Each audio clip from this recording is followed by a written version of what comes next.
Actually ఇప్పుడు imported లిఫ్ట్స్కి మన లిఫ్ట్కి అంటే టెక్నికల్గా ఏమైనా డిఫరెన్స్ ఉందా సార్ యాక్చువల్లీ? అంటే టెక్నికల్ ఇది వేరే టెక్నాలజీ, అది వేరే టెక్నాలజీ. బేసిక్గా మనం హైడ్రాలిక్ మాత్రం ఇంపోర్ట్ చేస్తున్నాము. హైడ్రాలిక్లో ఏంటంటే ఇంటి బయట మెషినరీ అంతా వస్తుంది, ఇంటి లోపల లిఫ్ట్ ఉంటుంది. వేరేజ్ ఇండియన్ మేడ్ ఇన్ ఇండియా వాటిలో ఏంటంటే భారత్ ఎలివేటర్స్లో మెషిన్ అనేది మేడ పైన ఉంటుంది. ఎయిదర్ గేర్లెస్ మిషన్ కానీ గేర్డ్ మిషన్ కానీ మేడ పైన ఉంటుంది. సో ఈ ఇండియన్ లిఫ్ట్స్లో ఏంటి అంటే రఫ్ అండ్ టఫ్ వాడినా నడుస్తుంది. ఇంపోర్టెడ్ లిఫ్ట్ ఎట్లా అంటే 1 అవర్కి 20 టైమ్స్ మ్యాక్సిమం. సో అది ఎక్కువ రఫ్ అండ్ టఫ్ వాడితే అది పనిచేయదు. కానీ అది మనం ఎక్కడైతే అది రికమెండ్ చేయాలో అది రికమెండ్ చేస్తాం, ఎక్కడైతే మన రెగ్యులర్ లిఫ్ట్ రికమెండ్ చేయాలో రికమెండ్ చేస్తాం అనమాట, డిపెండింగ్ ఆన్ యూసేజ్. రైట్.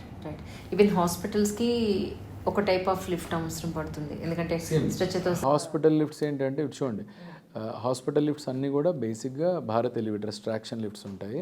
వీటిలో ఏంటి అంటే ఉట్టి సైజ్ పెద్దది. అట్లా మనం 5000 కేస్ వరకు ఇస్తున్నాం లిఫ్ట్స్, 5 టన్ లిఫ్ట్స్ ఇస్తున్నాం. అంటే ఒక ఏనుగుని కూడా పైకి తీసుకెళ్ళచ్చు, అది ప్రాబ్లం లేదు.